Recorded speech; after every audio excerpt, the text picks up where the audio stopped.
channel, nakadepende sa inyong lokasyon. Para naman sa mga gumagamit ng free TV o digital smart TV, posisyon ng inyong antena sa labas ng bahay at hanapin ang Channel 44. Pwede rin kaming subaybayan live sa Regional News Group Luzon Facebook page at RNG Luzon YouTube channel. Araw-araw tumutok para sa mga balita, latest updates at kulitan tuwing umaga. Recount the narratives that matter with these simple steps. Rescan your Digi boxes and look for Highland TV on the list. Make sure to reposition your antennas for those watching through digital smart TVs. Catch us beyond the screen through our social media platforms on the Regional News Group Luzon Facebook page and RNG Luzon YouTube channel. So hit that notification bell for more updates. Ang init! Summer na talaga! Buksan mo nga yung aircon, yung electric fan, tapos penging yelo para sa tubig.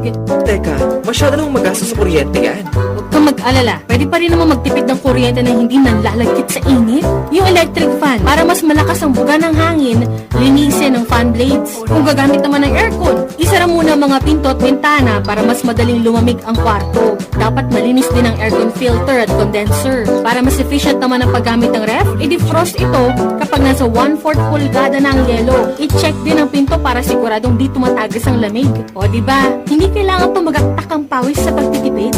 Magtulungan tayong lahat sa mahusay na paggamit ng kuryente. Yan ang ilang tag-init tipid tips mula sa NGCP. Bawal magkabit ng antena sa ilalim o malapit sa linya ng kuryente dahil maaari kayong makuryente. Lubhang mapanganib yan dahil ang mismong pagtatayo ng bahay o anumang istruktura malapit sa linya ay pinagbabawal din. Dahil sa lakas ng kuryenteng dumadaloy sa linyang ito, ang paglapit at pagdikit ng anumang bagay na hawak ng tao tulad ng bakal, kahoy o kawayan ay maaaring maging sanhi ng aksidente o pagkamatay. Ang paalalang ito ay mula po sa NGCP. Recount the narratives that matter with these simple steps. Rescan your Digi boxes and look for Highland TV on the list. Make sure to reposition your antennas for those watching through digital smart TVs. Catch us beyond the screen through our social media platforms on the Regional News Group Luzon Facebook page and RNG Luzon YouTube channel. So hit that notification bell for more updates.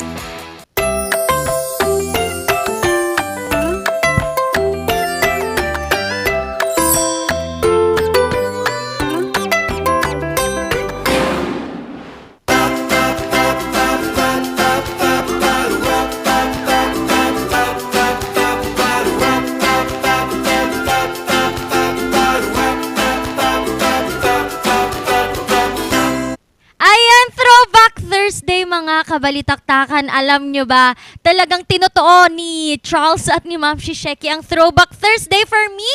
Dahil pinaalala na naman nila ang mga panahong ako ay nag-iisa. Nako, pero kahit mag-isa ako today, hindi ako malulungkot dahil alam kong andyan lamang kayo para samahan ako ngayong umaga mga kabalitaktakan. Randy Guzman ang maghahatid sa inyo ng good vibes this morning. Kaya naman sa mga nanonood po sa kanilang cellphone, pwede nyo po kaming panoorin sa Regional News Group RNG Luzon, sa aming YouTube channel RNG Luzon pa rin, ano. Meron kaming Instagram, TikTok, and Twitter RNG Luzon, pero doon naman po sa kanilang gusto na pong pumunta sa kanilang mga sala para magkape-kape habang nanonood ng Morning Balitaktakan, pwede nyo po kaming mapanood sa inyong Smart TV, Free TV. Ang gagawin nyo lang ay kailangan nyo lang ipihit ang inyong mga antena o kaya naman po ay hanapin ang Highland TV GNN Channel 44. Kaya lang minsan po iba-iba po yung channel, kaya hanapin nyo kami ng hanapin hanggang tayo ay magkatagpo. Ayan, pero bago natin sisimulan ang isang araw na punong-puno ng kwentuhan, chismisan, kung ano-anong kalokohan, alamin muna natin ang lagay ng panahon ngayong May 6, 2022. Ano? Ayan. Ano nga ba ang ating weather update? Kasi si Charles medyo seryoso siya kung mag-weather update. Ako dapat ano lang tayo. Chill lang because it's summer. Pero kanina pong 5:32. Ayan, 5:32 po ang sunrise at lulubog naman po ang araw mamayang 6:14 ng hapon. Ang lowest temperature ay 21.8 degrees Celsius at ang highest temperature ay 50 19.6 degrees Celsius. Nako, medyo mainit Bakit nagti-21 na tayo? Nakakagulat Pero sa hapon, bagamat 21 degrees Celsius tayo, alam nyo yun, umuulan sa hapon. Dito nga po sa Baguio City, kahapon ulit ay napakalakas po ng pagbugso ng ating ulan. And I believe kahit sa ibang mga places like La Union, nababalitaan ko may mga pag-ambon-ambon at saka pag-ulan-ulan po talaga. So, mag-ingat lang po tayo and alam nyo naman pag ganyan, mainit and malamig, usually dyan nagkakasakit. Pag naulanan, maligo, mga kabalitaktakan. And kapag naman nilalamig, magkape-kape-kape. Ayan, pero ito mapapakape tayo dahil nakakakaba naman po talaga ang North Korea ay medyo nagpasabog daw dito sa bandang South east na mga parte. So, ang nangyari po dito, itong North Korea, report po ng Japan and South Korea na nag-fire daw po ng ballistic missile itong North Korea, sa waters po ng East Coast. So, alam niyo yung nakakatakot kasi the missile was launched from Sunan, an area of the North Korea capital of Pyongyang, according to South Korea's Joint Chiefs of Staff. Ayan, nako, nabubulol na ako. Ang hirap naman nitong letter S. Hindi talaga ako pang international, pero ayun nga, Japanese Deputy Defense Minister Makoto Oniki said that the missile is estimated to have flown at a maximum altitude of about 800 kilometers over a distance of about 500 kilometers before falling into the sea outside of Japan's exclusive economic zone. So, ayan po, nakakabahala kasi kamakailan lang nung sinabi ng kanilang pinuno dyan sa North Korea na kapag kinakailangan ay gagamit nga sila nitong ganitong mga klase ng dahas. Nako. Pero ang problema, hindi naman natin alam kung ano ba ang kanilang dahilan, ano ba ang rason nila kung bakit sila nagpasabog, kasi hindi naman nila in-specify po kung ano nga ba ang makakapag-trigger para gawin nila ito. Pero sana naman po, kung may mga susunod, sana wala nang susunod. Pero in case, sana po ay wala pong maapektuhan, walang buhay po ang madamay. Lipat naman tayo dito sa Philippines. Alam nyo po ba na ang PEZA ay in-upload po nila si Pangulong Rodrigo Duterte dahil nga kamakailan lang parang kamakailan lang ay medyo kinontra niya yung isabong. Alam niyo, nakakatakot yung isabong na yan. Umuso ata yan noong pandemic.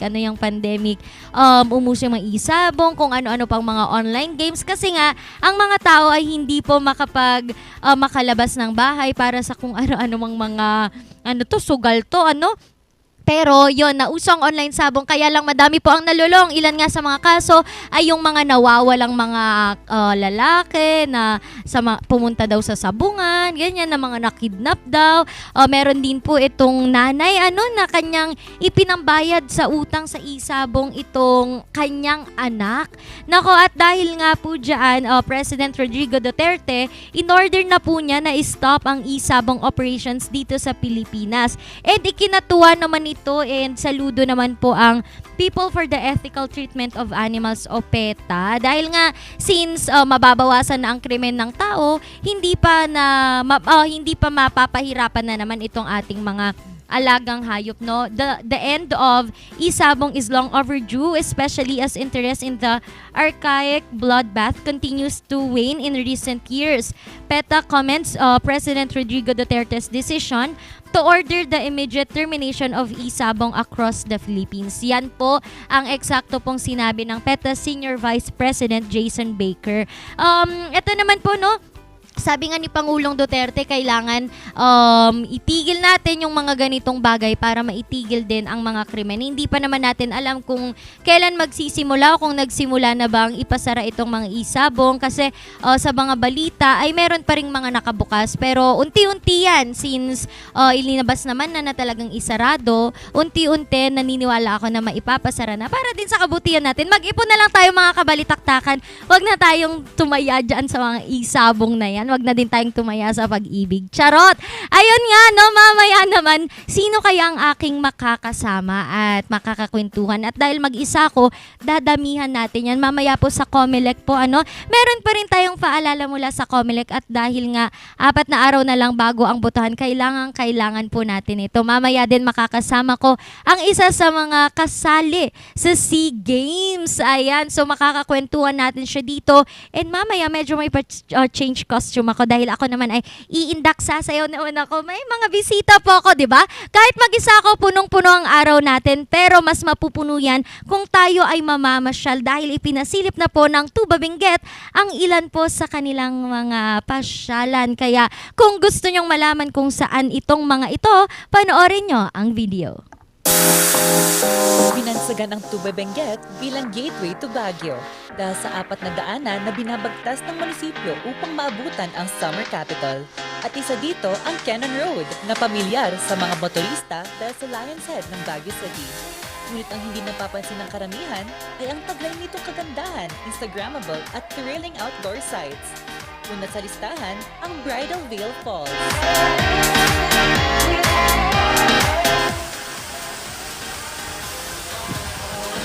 Ngunit bakit nga ba Bridal Veil Falls ang tawag dito?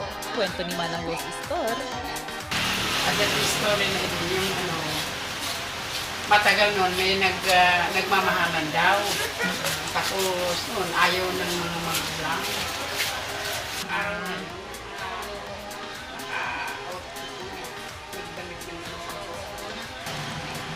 tumalon doon. Kaya nagiging falls na. lumipat naman tayo at magtampisaw sa Colorado Falls. Malamig, picturesque, at refreshing. Balik-balikan na dito, siguro dito yung nalamiit, mayat, na malinis, at isumatay tayo yung turista. Tada di Magkapula, Union, Manila. Dito lang pinalamiit di Colorado, ito di tinaydayo di turista.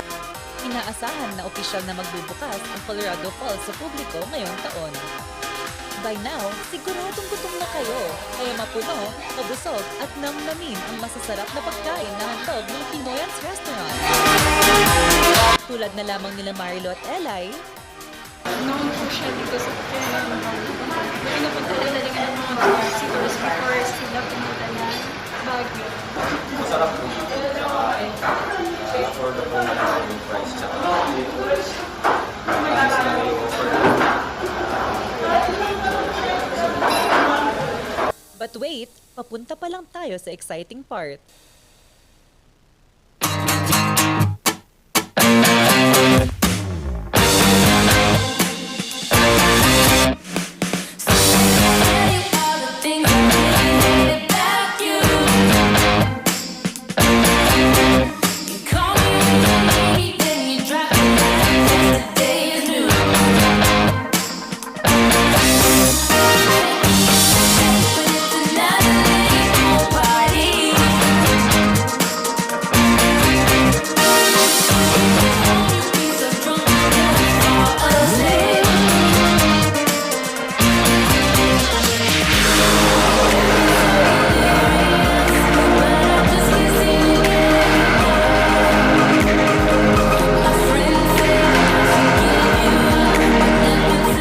Sa mga nagbabalak magbakasyon at mag-relax, tara na sa Tuba Benguet and experience the highways of discoveries.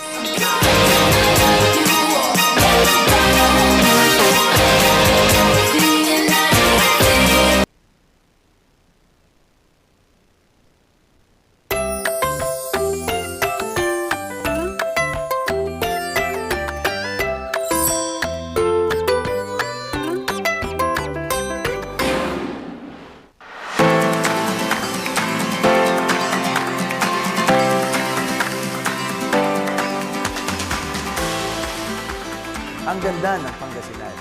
Pero, ilang bayan lang ang kilala. Pasikatin natin ang iba't ibang bayan. Paano? Gawin natin at itayo ang Pangasinan Eastern to Western Expressway. Ayusin natin ang mga tourism facilities. Bigyan ng training ang mga manggagawa sa tourism sector. Bigyan ng insentibo ang mga investors. Bilyon-bilyong piso ang halaga ng turismo. Tunay nga na napakaganda ng Pangasinan. Kaya huwag nating sayangin ito. Hindi ito pangako. Ito ang trabaho ko. Ako po si Ramon Gico III. Kasama nyo sa pagtupad ng pangarap para sa maunlad na Pangasinan.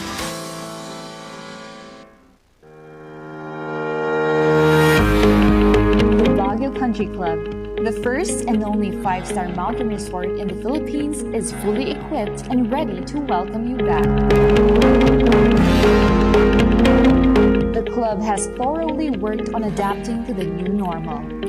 The usage of any of the facilities and amenities of the club is governed with specific rules, regulations, and procedures in accordance to the medical, physical distancing, and disinfecting protocols. And as you return back here to your second home and make new memories with us, we assure you that at the Baguio Country Club, you do not have to worry because we can assure you that the club continuously puts great importance to the health, safety, and wellness of its members, guests, and employees. Sa 231 barangay ng Distrito 2 ng Pangasinan, boses ng mamamayan ang pinapakinggan. Kay Mark Cuangco, problema ng pamilyang tinututukan. Kasama rito ang pagpaparami ng disenteng trabaho, pagpapataas ng kita ng mga maliliit na negosyo, pampamilyang ayuda sa panahon ng krisis, at pagpapalakas sa industriya ng turismo sa buong distrito. Kasama si Mark, sigurado ang pag-unlad sa bawat bayan ng distrito. Congressman Mark Cuangco, numero 1 sa ayuda at serbisyo. Ganito ang batas, dapat nararamdaman ng bawat Pilipino.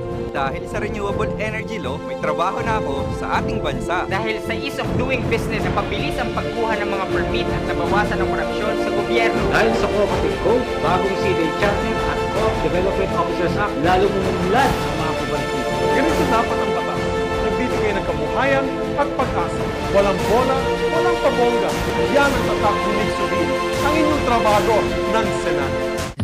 Probinsyano ako, party list. Number 25 sa inyong mga balota.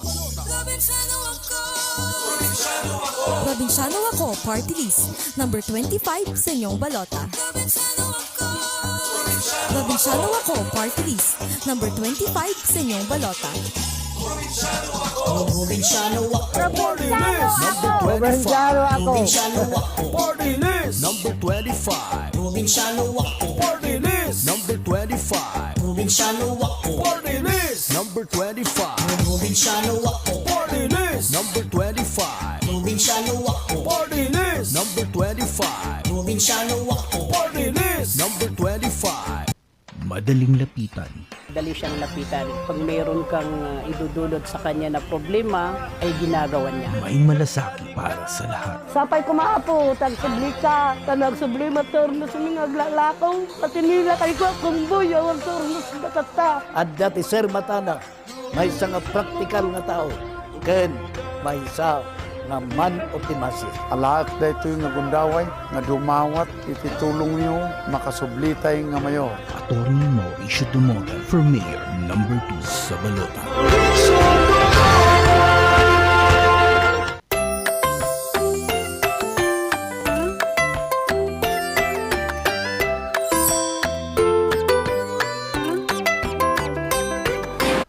Ayan, 4 na araw na lamang po bago ang National and Local Elections 2022. Kaya naman po, para mas ma-guide pa po natin ang ating mga botante, panoorin po natin itong tungkol po sa voters information sheet from COMELEC.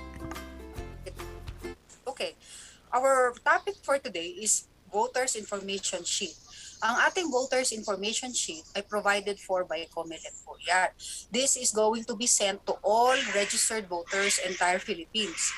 So yung voters information sheet will contain, number 1, the names of all the candidates for national positions. And then, second, the names of candidates for local positions. Pagkatapos po, dun po sa address niya, nakalagay po yung name ng registered voter, and then the polling place where he or she will vote, and the precinct number. The voters information sheet will serve to guide all the voters of the Philippines so that they will know where to go, how to go, and how to properly go to their polling places on the election day itself. So this voters information sheet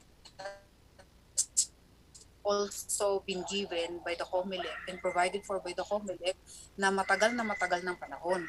But we always have delays because it is being prepared by yung dati po kasi we hire people, casuals, to prepare yung voters information sheet. They'll write down all the names and then we mail it using the post office.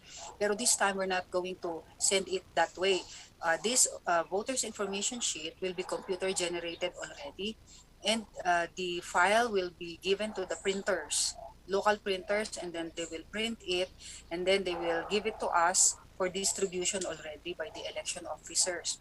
So the person who will be responsible for the sending of all the voters information sheet will be the election officer of every place and every COMELEC area. So that's a local COMELEC in every city or municipality.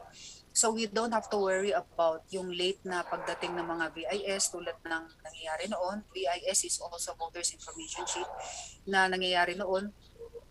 Now we have already prepared for it in advance. So this is already provided for by law, and we will be sending it to you sooner. So it's already March, i-prepare na po yung ating mga printers at yung ating materials.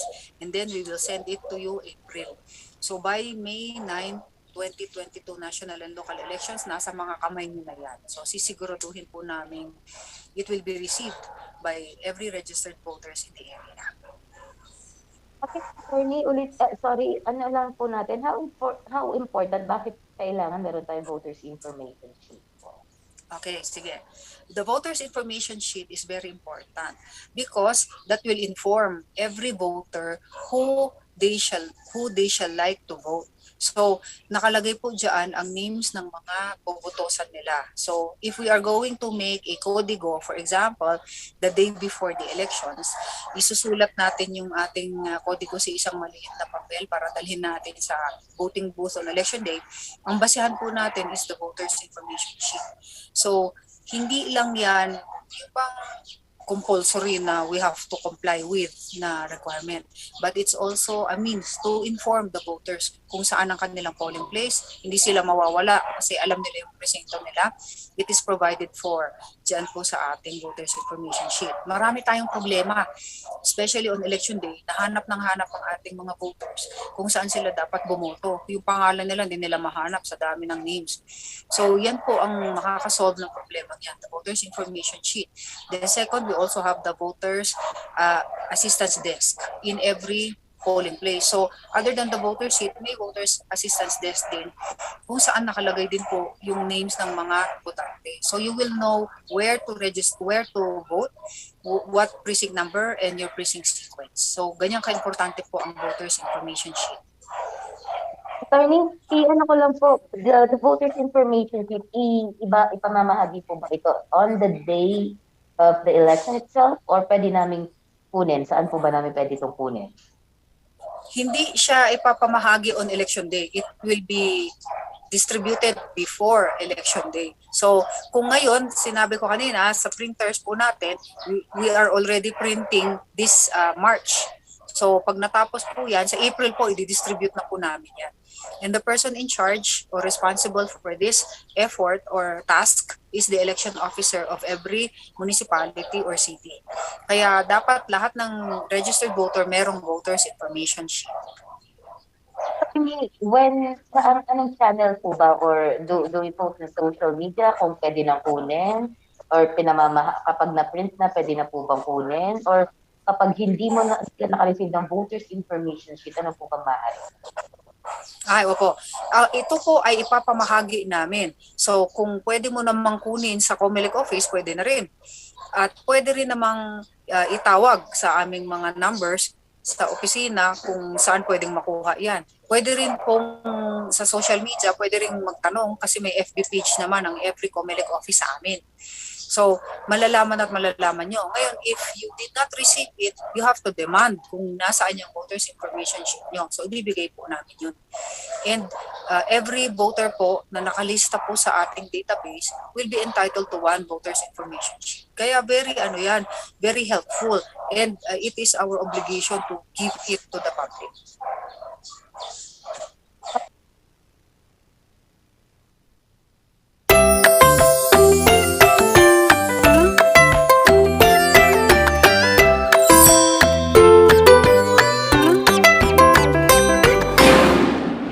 Itultulo tayo iti panagmaymay sa para iti ayaitan tayo nga probinsya iti Benguet. Mas pinapintas tayo iti serbisyo iti Benguet General Hospital nga agitited iti libre nga hospitalization para kadagiti marigrigat. Itultulo tayo nga mapapintasan dagiti farm to market roads tayo para kadagiti farmers. Papintasan tayo pa iti turismo, scholarship program para kadagiti ubing. Itultuloy tayo iti good governance that our province deserves. Re-elect Governor Dr. Melcher Daginistiglas for Healthier Benguet. Coronavirus. Dahil dito, may mga bagay na hindi mo na magagawa. Ngunit, may katuwang ka. PDA or Pau de Arco Herbal Capsule na may antiviral quercetin at immunity booster.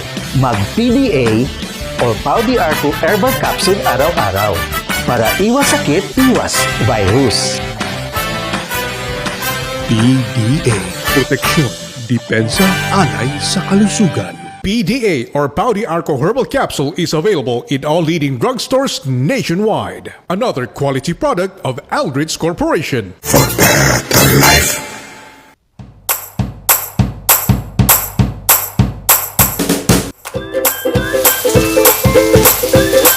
Best sellers that we have are the pork sisig, sizzling liempo, quarter leg, and then we have the sizzling beef pares as well.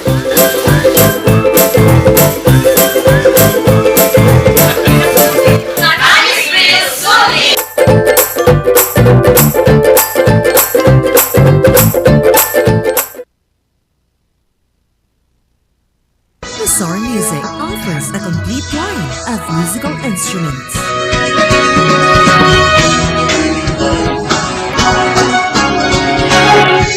Mazar Music, Baguio's pioneer in online music and art classes.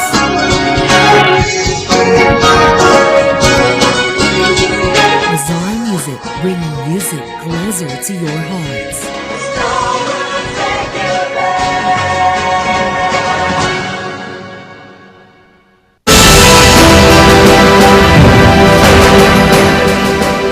I will fight for boosting of our tourism industry.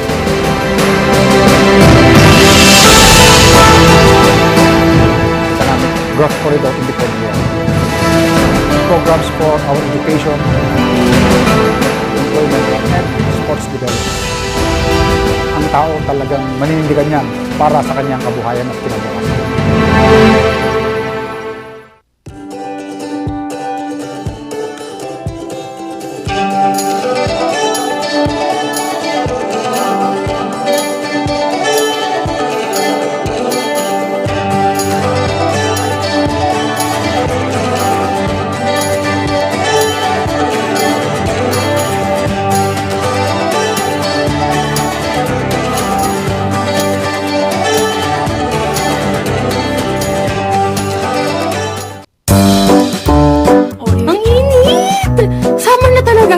Buksan mo nga yung aircon, yung electric fan, tapos penging yelo para sa tubig. Teka, masyado nang magastos sa kuryente yan. Huwag kang mag-alala, pwede pa rin naman magtipid ng kuryente na hindi nanlalagkit sa init. Yung electric fan, para mas malakas ang buga ng hangin, linisin ng fan blades. Kung gagamit naman ng aircon, isara muna mga pinto at bintana para mas madaling lumamig ang kwarto. Dapat malinis din ang aircon filter at condenser. Para mas efficient naman ang paggamit ng ref, i-defrost ito kapag nasa 1/4 pulgada na ang yelo. I-check din ang pinto para siguradong di tumatagas ang lamig. O diba, hindi kailangan tumagaktak ang pawis sa pagtitipid. Magtulungan tayong lahat sa mahusay na paggamit ng kuryente. Yan ang ilang tag-init tipid tips mula sa NGCP.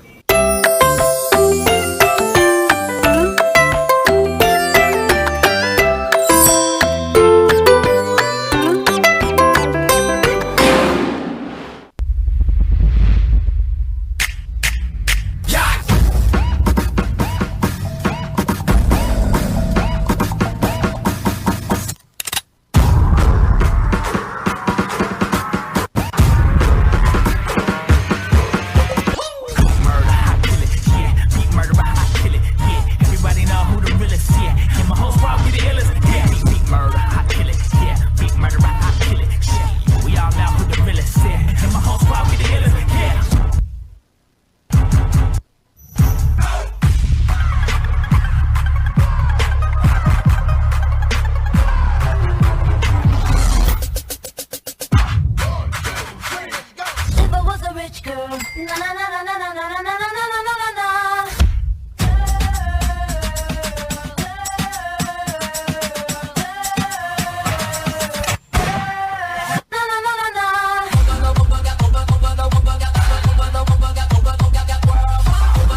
yon, Any Muse, bakit naman hindi nyo ako inintay? Nako, nagpalit pa naman ako ng black, hindi nyo ako inintay. Start na pala.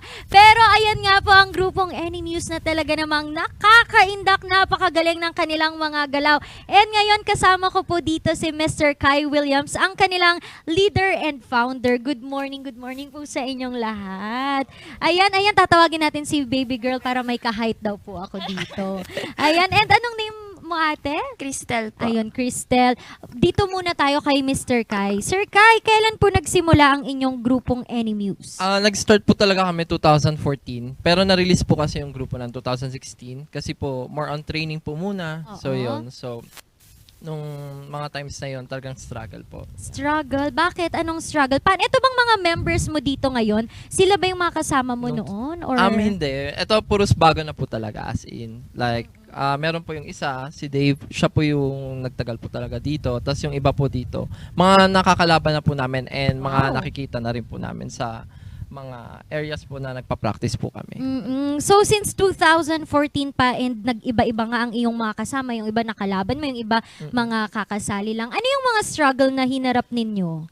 Mahirap po kasing sabihin po lahat. Pero yung mga main po talaga is, syempre, makikita nyo naman po, puro bata po yung mga kasama ko ngayon. And yun po, yung sa schools nila, tapos yung iba naman po yung sa work. Tapos yun po, syempre, gusto rin po nila ng, may mga family bondings din po kasi. So, talagang tina-time management po talaga namin lahat. Kung ano po yung araw na pwede po kami magkita, mga oras po na pwede po kami mag-practice, yun po yung mga struggles po. And nakwento mo nga sa akin kanina na dito din nagsimula yung pangalan ng grupo nyo. Ano ba yung Any Muse? So, Any Muse po, ang ibig po sabihin ng Any Muse is enemy of us. So, yun po kasi, ang hirap pong pagsabayin yung sa studies, sa family, tapos yung work, tapos sasabay pa po yung, syempre, yung practice po namin. So, bago po namin kinakalaban yung ibang grupo or ibang opponent po namin, we make sure po muna na kalaban po muna namin yung sarili namin. Kasi kung hindi namin kaya yung sarili namin, edi hindi po namin kayang tuparin yung mga pangarap namin. Tama. Dito naman tayo kay Aling Maliit. Charot! Ate Cristel, tama Cristel. Cristel, ilang taon ka na dito? Kailan ka nagsimula? And ano yung naitulong sa'yo nitong Any Muse? Ayun. Oo. Sumali po ako ng Any Muse ng August po ata ng 2019. Before din po ng pandemic. Sa akin po, ang naitulong po niya is mas na-hone po yung time management skills ko. Yun nga po yung sa enemy of us na ang kalaban po namin is yung sarili namin, yung time management. Natuto din po ako ng heavier responsibility po kasi yun nga po, tinitake po namin seriously yung ginagawa po namin. Yun. Ayun, lipat ulit tayo kay Mr. Kai. Sir Kai, ano po yung mga nasalihan na ng grupo nyo? And ano yung pinaka main purpose bukod sa, syempre, mga competitions? Ano talaga yung gusto na goal ng grupo po ninyo? Ayun po, lagi ko pong sinasabi sa lahat to, as always. Syempre, kapag orientation, lalo na sa mga pumapasok dito, the purpose of this crew, the purpose of this crew is to make people happy. So, we make sure na yung piyesa namin and sa lahat po ng gagawin po namin na makakapagbigay po kami ng kasiyahan dun po sa mga makaka-appreciate po ng piyesa na ginagawa namin. So dun naman po sa mga hindi, okay lang po. Ang importante po dun, nakakapag-strike po kami and we make sure na magugustuhan din nila yung EDM soon. Oo. Ito nga, alam nyo ba mga kabalitaktakan, ang napapansin ko kasi ngayon, lalo na nasa mundo tayo ng social media, very active lalo na itong isang platform which is TikTok. And madaming mga umuusong mga sayaw. Kaya lang, parang medyo nako-compare ata yung mga dancers na katulad ng Any Muse, yung mga hip-hop, kino-compare sila dito sa mga umuusong mga sayaw. Sir, with that po, ano yung parang pinakamasakit na naranasan ng grupo nyo when we talk about comparing sa kung ano yung mga modern, ano yung mga uso? Oo. Ano po kasi, para sa akin po, syempre, kung gaano po karami yung mga nagsusupport po sa kanya, kung gaano po karami yung comment na pangalan po nito, yung mga comments po dun sa mga videos, syempre, dun po sa tingin nila, dun po nangingibabaw yung pagiging dancer. Pero po sa akin po, yun, syempre, nangingibabaw po ang pagiging dancer kung kaya mo pong i-strike yung pangarap mo sa pagsasayaw, and we make sure din po as a EDM po na hindi lang po basta pangarap yung ibinibigay namin, kundi kasiyahan po talaga. Pati na rin po sa mga manonood. Okay lang po kahit isa lang po or 3, 4 po yung naniniwala sa amin. Ang importante po sa amin, may mga napapapalakpak po kaming tao. And maraming salamat din po syempre doon sa mga magulang na naniniwala po doon sa NMU's dance movement. Maraming salamat. Oo, sir, 5 years from now, 2 years from now, or kahit next month, ano po ang goal or ano ang nakikita nyo nasaan ang NMU's, ano yung mga gusto nyong salihan? Syempre po yun. Lagi po nasa prayer po namin na hindi lang po yung Baguio yung may represent namin, but also po yung Pilipinas na rin po sa ibang bansa. Yun po, yun talaga yung pinakagusto po talaga namin. And mapalaki po tong family na to kasi yun po talaga yung purpose ng grupong to rin na may represent din po yung Pilipinas. Kasi po kung di man po kami manalo doon, privilege naman po sa amin na kami po yung nag-represent for the Philippines. Wow, very big dream, and alam ko na matutupad ito dahil nakikita naman natin, narinig natin kung gaano sila kapursigido para ipakita yung kanilang talento, hindi lang po dito nga sa Philippines pero international. With that, sir, saan ba namin kayo mapapanood? May mga social media platforms, and malay mo gusto kong sumali sa grupo nyo. Saan ko ba kayo pwedeng i-contact, ano? Meron po kaming page which is the NMU's Dance Movement. I-search nyo lang po yun. So, message nyo lang po kami for more info about sa audition. Ayun po, pwede po namin kayo orient agad, and we make sure na ibibigay po namin yung ang companion na gusto nyo for EDM. Ayun, mga kabalitaktakan, i-message nyo po, panoorin nyo po ang kanilang mga videos. Patuloy po nating suportahan ang ating mga kababayang mga aspiring dancers. Hindi naman siya aspiring kasi talagang dancers na sila, pero tulungan natin silang maabot ang kanilang mga kung ano man po ang kanilang goal. Baka may gusto kayong batian muna bago tayo magpaalam sa ating mga kabalitaktakan. Oo, ikaw, may gusto kang batian, aling maliit. Nako, nahiya na siya. Oo. Hello everything. Hello everything. Kayo, baka may gusto kayong batiin. Oo. Baka may shout out kayo. Hi po sa sa kuya ko diyan sa malayo. Oo. sa nanay ko din at sa tatay na nasa bahay. Oo. Kayo, baka may babatiin kayo. Ay, wala daw siyang babatiin. Ayan, si sir. Sa akin siguro shout out lang sa mga gusto mag-audition sa amin. DM nyo lang kami sa Facebook namin sa page, and yun, we will make sure na makaka-reply kami, and hopefully sana maging part kayo ng family na lumalaki ngayon. Ayan, o kayo, meron pa ba? Ayun, wala na daw silang gustong batiin. Si Aling Maliit hindi na nakabati. Ikaw, mga girlfriend, nako, kinilig, Shoutout pala sa kay nanay at tatay ko na nagtratrabaho para sa akin. Thank you. Napaka naman, ganda ng kanilang mensahe, oo. Shoutout din po para sa mga magulang ko. Magpagaling ka na, tatay. Oy, magpagaling ka na, tatay, oo. Shoutout po. Ay, oo, Shoutout po kila mama. Yun lang naman po. Ayun. And ayan nga po ang grupong NMU. Salamat po sa kanilang mga magulang, sa lahat ng sumusuporta. And patuloy po natin sila, sabi ko nga kanina, supportan. I-follow nyo ang kanilang Facebook page. I-follow nyo kung saan man sila mapapanood. And let us support them para ang kanilang mga pangarap ay matupad and madala nila ang pangalan ng Baguio City, Cordillera at ng buong Pilipinas sa lahat ng entabladong kanilang iindakan at sasayawan. Yan po ang aking ibinida dito po sa Ibaren, and mamaya naman kaya ang aming pag-uusapan ulit ng gentle giant na si Charles. Malalaman natin yan sa pagbabalik ng Morning Balitaktakan.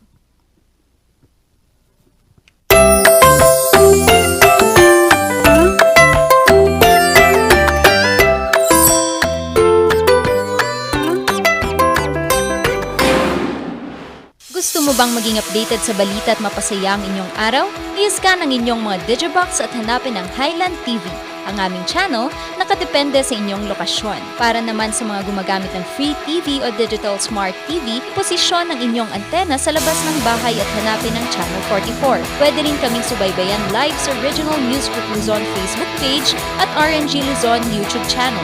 Araw-araw tumutok para sa mga balita, latest updates at kulitan tuwing umaga.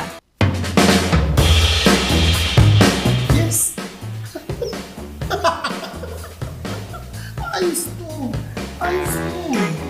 Pa, lakas naman ang tawa mo. Sino ba naman hindi matutuwa dito sa online shopping service at cash on delivery ng TG Home Builders? Pwede din mag-online reservation for pickup. Ano yung sinasabi mo? Ma, mapapakabitan na natin ng tiles ang bahay natin. Baka naman pwede mong isabay yung bubong ng bahay natin. Para sa quality construction materials, mag-TG Home Builders. Main warehouse and showroom at number 75 Ferguson Road, Gisad, Baguio City. Bukakan Branch at number 73 Bukakan Road, Baguio City. Marcos Branch at KM3 Marcos Highway, Baguio City. Sales Office Branch at number 221 Atab Marcos Highway, Baguio City. La Trinidad Branch at KM6 Batag, La Trinidad. And Urdaneta Branch at MacArthur Highway, Urdaneta City. TG Home Builders. We turn houses into homes.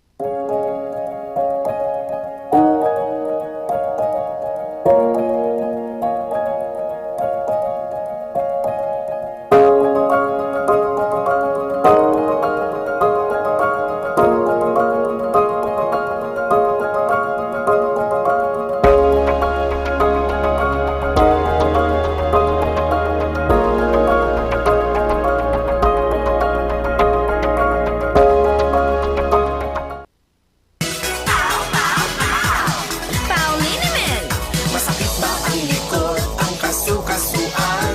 Namimitig o masakit ang iyong kalamnan? May rayuma, arthritis o nahihilo? May stiff neck, flatulence o masakit ang ulo? Sa Pauliniment, ginhaway, garantisado. Pauliniment, isang pahid ka lang. Dahil walang out sa POW! Sa milky ng batang 90s, larang natin ang itrahan. Ang batang 90s milky, di ka magsisisi, promise. Sa milky ng batang 90s.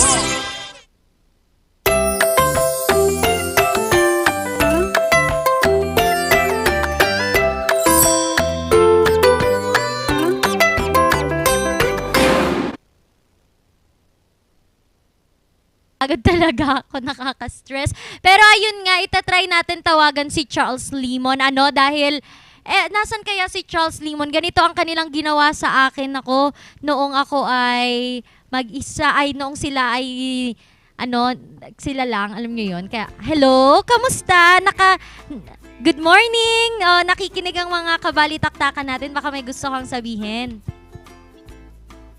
Ay nako, good morning mga kabalitaktakan. Nako, pasensya na ngayong umagang ito at hindi po kayo masasamahan. Pero bukas magkita-kita ulit tayo dyan sa... Nako. Nawalan na ata ng signal. Ayan, sige. Asan ka ba? Gusto namin malaman nasaan ka ngayon. Ayan, I'm on the way sa reopening ng Mount Data Hotel, kung saan ito nga yung mga kabalitaktakan natin na nakikinig ngayon, ito yung very iconic kung saan pumirma ang Cory administration noon at ng CPLA ukol sa pagbuo ng Cordillera Administrative Region 1986. Oo. Wow. EDSA Revolution. So, we're going sa Mount Data ngayon. Pasensya na sa ating mga kabalitaktakan. Ako, biglaan naman ito, Ren. Anyway, Sir Charles, sana ay maikwento mo bukas sa amin ang inyong trip to Mount Data. Ayan, bukas ikwento mo lahat sa amin yan. Mag-iingat ka, Sir Charles. Ayan po mga kabalitaktakan, at si Sir Charles na po ang nagdora dahil napagod na ata siya na lagi naming inaasar na hindi siya namamasyal. Kami lang ni Ma'am Shisheki. Pero ayun nga, bukas ikikwento niya kung saan siya nagpunta. With that po, gusto naman naming magpasalamat sa lahat po ng nanood po ngayon dito sa Morning Balitaktakan and sa mga pumupunta po sa aming YouTube channel every time po na medyo tinatago kami ng Facebook. Salamat po sa mga taga La Union, Pangasinan, Northern Luzon, mga international viewers, sa aming mga kaibigan po dyan sa China Sea Agency. Maraming salamat po sa lahat. Limon family, sa family ni Ma'am Shisheki, sa family ko, Mama, Dadudes, Tita Melly, mag-ingat po kayo. With that po, magpapasalamat na din ako sa aming avid na sponsors na hindi po nagsasawa. TG Home Builders and GCP, the only 5-star hotel here in Baguio City, Baguio Country Club. Gusto ko din po magpasalamat po sa Batang 90s and sa mga gusto pong matuto ng mga musical instruments. Punta po tayo dito sa Musar Music, and sa mga gustong magliwaliw kasi 2 days na lang or 1 day na lang po ay medyo weekend na naman bago tayo bumoto sa darating na Lunes. Mag-relax muna tayo sa Pugad o Pugo Adventure dyan po sa Pugo, La Union. Of course, Maranan and Ballesteros Optometric Clinic, Dizon Vision Clinic, and Aldrich Corporation dahil wala nang aw sa PAO. Ayan, nakakalungkot naman sabihin yun mag-isa, pero hindi ako malulungkot dahil sinamahan nyo ako. Maraming salamat sa pagsama sa nag-iisang Dora at Minion in the House, Randy Guzman. Bukas po ay mayroon na akong kasama at mas marami pa for sure tayong pagkikwentuhan dito pa rin sa Morning Balitaktakan. Kaya tutok-tutok lang, lagi nyong aabangan ng Morning Balitaktakan dahil kami ay magbabalik bukas. Binansagan ang Tuba Benguet bilang gateway to Baguio dahil sa 4 na daanan na binabagtas ng munisipyo upang maabutan ang summer capital. At isa dito ang Cannon Road na pamilyar sa mga motorista dahil sa Lion's Head ng Baguio City.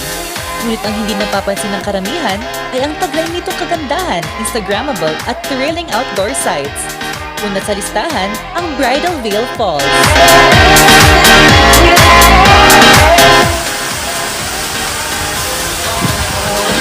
Ngunit bakit nga ba Bridal Veil Falls ang tawag dito?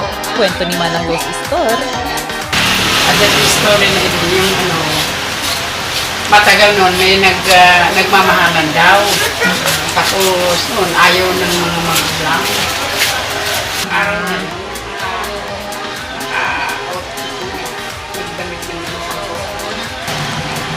tumaman doon. Kaya nagiging falls lang. Lumipat naman tayo at magtampisaw sa Colorado Falls. Malamig, picturesque, at refreshing. Balik-balikan na dito, siguro dito yung nalamiis, mayat, na malinis, at isunga dito yung turista, nada di Magkapula, Union, Manila, dito lang pinalamiis di Colorado City, dinaydayo di turista. Inaasahan na opisyal na magbubukas ang Colorado Falls sa publiko ngayong taon. By now, siguradong gutom na kayo, kaya mapuno, mabusog at namnamin ang masasarap na pagkain na handog ng Pinoyans Restaurant. Tulad na lamang nila Marilo at Eli, known po siya because of kailangan Baguio. Pero napunta na rin ng mga visitors before sila pumunta na Baguio. Masarap po. Affordable na yung price.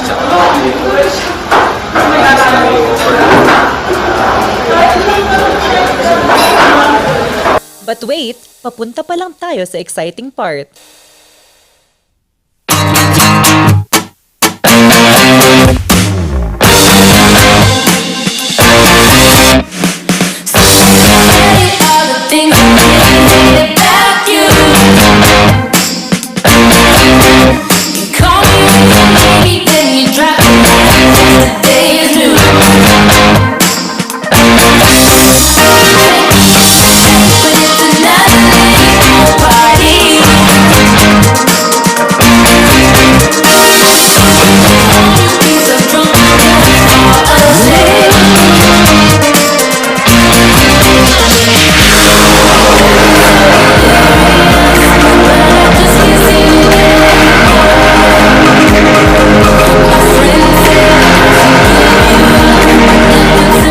Sa mga nagbabalak magbakasyon at mag-relax, tara na sa Tuba Benguet and experience the highways of discoveries.